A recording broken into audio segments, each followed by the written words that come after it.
teman-temanku sekalian, selamat berjumpa lagi dengan saya Ikomang Arina. Assalamualaikum warahmatullahi wabarakatuh. Selamat siang, salam sejahtera, Om Swastiastu, Namo Buddhaya, salam kebajikan. Teman-teman sekalian, pada perjumpaan kita kali ini saya ingin membahas salah satu topik yang sangat populer dan hampir semua orang menginginkan.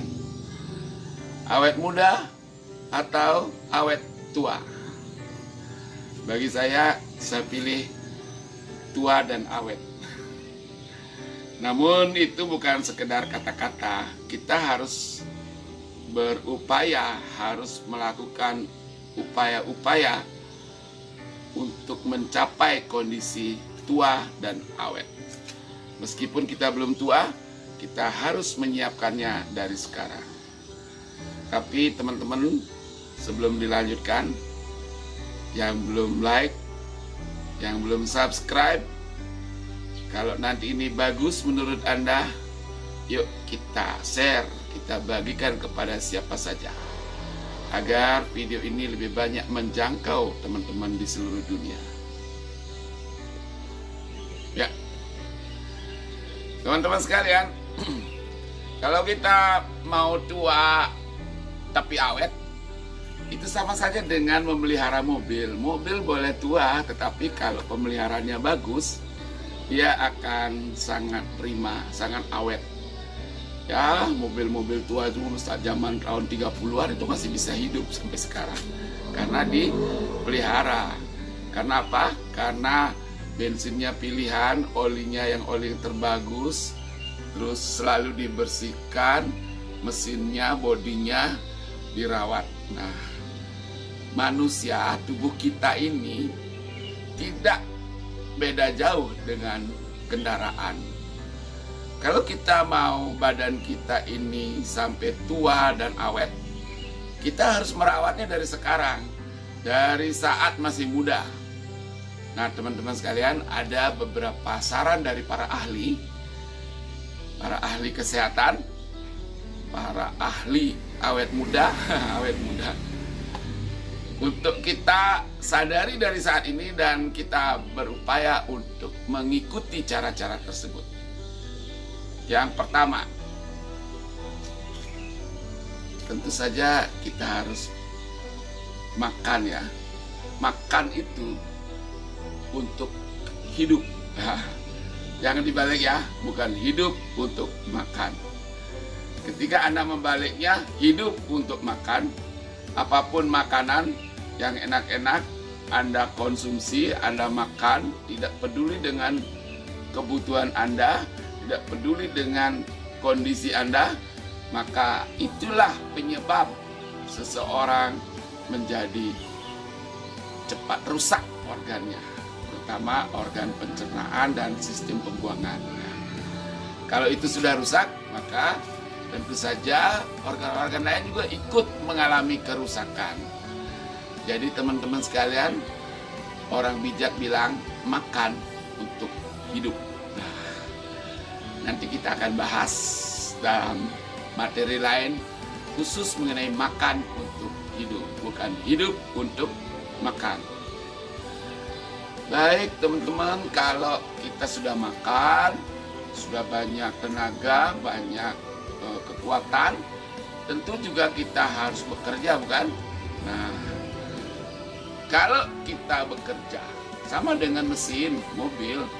Kalau mobil itu dipaksa bekerja melewati batas kemampuannya, maka mesinnya akan cepat rusak, badannya akan cepat keropos.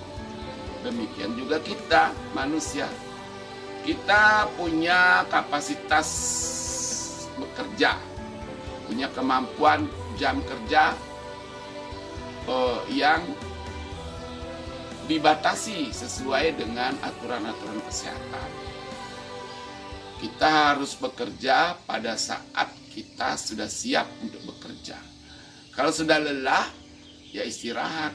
Tapi kalau lelah dipaksa, nah kadang-kadang orang-orang, teman-teman yang saya perhatikan, kalau dia kejar target, dia lelah, lalu dia mengkonsumsi energy drink, dia mengkonsumsi makanan yang bisa mengangkat power, minuman yang memberikan power, sehingga efeknya akan merusak daripada sistem pencernaan dan sistem pembuangan, ya, di ginjal. Itu sangat berpengaruh, menyebabkan orang itu cepat rusak sistem tubuhnya. Jadi cepat tua dong. Nah, kalau sudah tua pasti dong organnya tidak bagus lagi. Oke, itu mengenai bekerja. Sekarang mengenai istirahat. Mesin juga harus istirahat. Jangan dipaksa terus sepanjang hari dia berputar. Dia harus didinginkan. Ya, setelah cukup dingin baru harus dipakai. Sebelum dipakai pun harus dipanaskan dulu. Nah, kita juga begitu. Kita harus istirahat. Istirahat dalam semalam, sehari semalam. Malam itu harus tidur antara jam 9 sampai jam 2. Itu betul-betul nyenyak. Karena pada saat itu sistem detoksifikasi terutama oleh hati bekerja untuk membersihkan sel-sel kita, ya. Kalau udah dibersihkan, besoknya siap untuk dipakai lagi. Nah, teman-teman kadang-kadang tidak diperhatikan, suka begadang.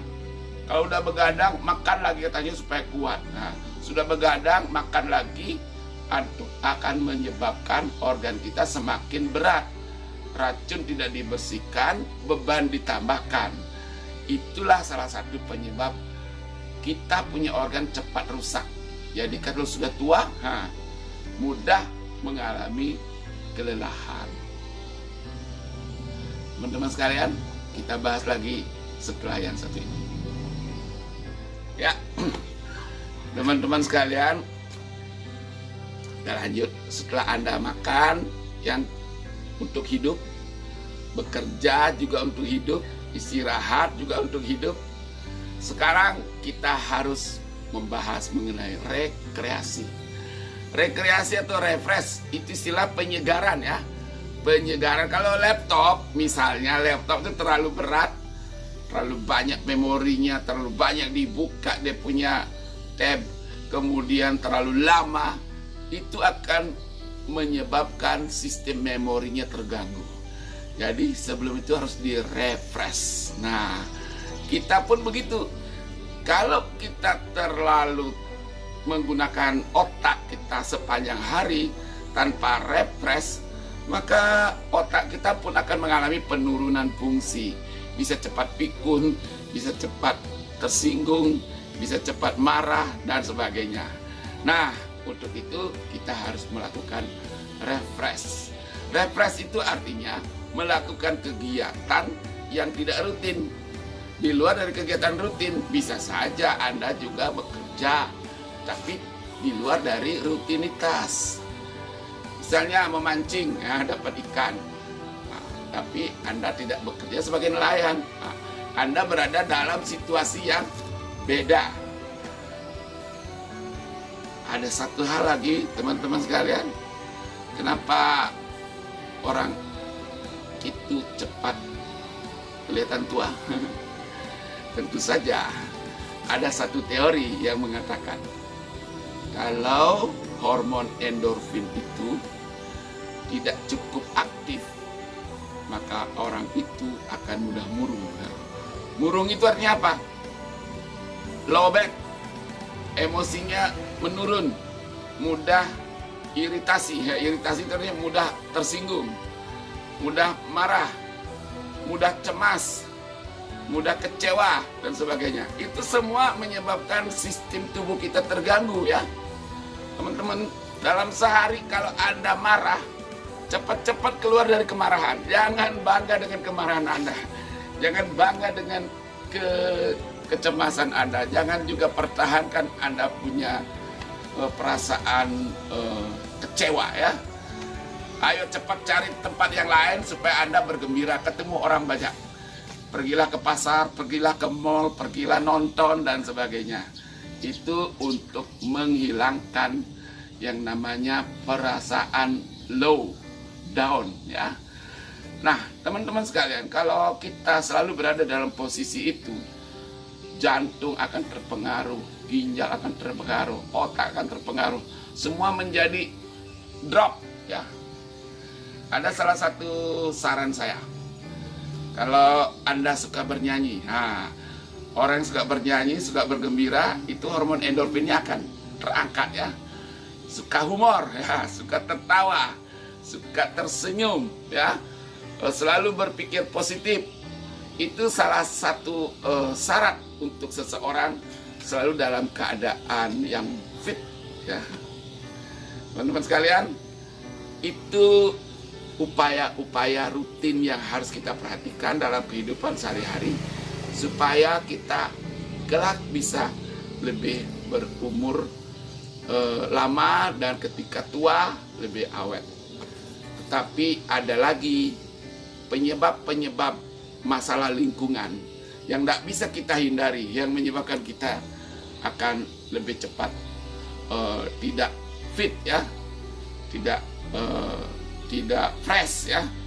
Lingkungan karena tidak bisa dipengaruhi, tetapi itu bisa kita pertahankan dengan daya tahan tubuh yang bagus. Kita akan bahas setelah ini ya, teman-teman sekalian. Tentu saja rutinitas kita itu harus kita pelihara supaya selalu menyenangkan ya. Akan tetapi seperti saya bilang tadi, bahwa hujan, panas, dingin itu tidak bisa kita pengaruhi. Terus sekarang ada corona gitu, ada virus dan sebagainya. Tidak bisa kita pengaruhi, tidak bisa kita menghentikan, tidak bisa kita menghalangi mereka mau masuk ke dalam badan kita. Virus, bakteri mau masuk ke dalam badan kita tidak bisa larang. Nah, sekarang apa yang harus kita lakukan? Nah, ini yang penting. Yang paling penting adalah meningkatkan sistem imun atau kekebalan tubuh. Teman-teman sekalian, di akhir daripada presentasi ini, di akhir daripada pembahasan ini, saya ingin menawarkan berbagai cara untuk meningkatkan imun. Yang pertama dengan akupressure. Saya sudah sering katakan pada video-video sebelumnya, kalau Anda melakukan akupressure setiap hari, seluruh organ yang rusak, daya tahan tubuh Anda, kekebalan tubuh Anda akan meningkat ya. Karena apa? Karena seluruh organ dan sel-sel itu dicas. Kita akan bahas pada kesempatan lain bagaimana akupressure bisa meningkatkan daya tahan tubuh. Yang kedua, nah ini yang kontroversi. Pasti ada yang tidak suka saya bilang ini. Kalau Anda berani minum air kencing. Teman-teman sekalian, kalau dulu saya umur 20 tahun, 30 tahun, jelek sekali kondisi saya. Mudah sekali sakit, batuk-batuk, pilek. Kalau hujan sedikit batuk, ini udah rintik-rintik hujan. Oh, panas sedikit batuk, sakit kepala, sakit mah, sakit lutut. Semuanya itu saya alami masih muda. Ketika saya terpaksa harus minum air kencing, dalam 1 bulan banyak sekali perubahannya. Jadi luar biasa teman-teman. Kalau Anda mau coba air kencing, silakan berkonsultasi dengan orang yang sudah pernah minum air kencing. Jangan dengan orang yang mengatakan bahwa air kencing itu racun dan sebagainya ya. Oke teman-teman sekalian, saya pikir itulah yang saya bisa sarankan. Kalau Anda suka silakan, kalau tidak suka lewatkan saja. Terima kasih. Wassalam.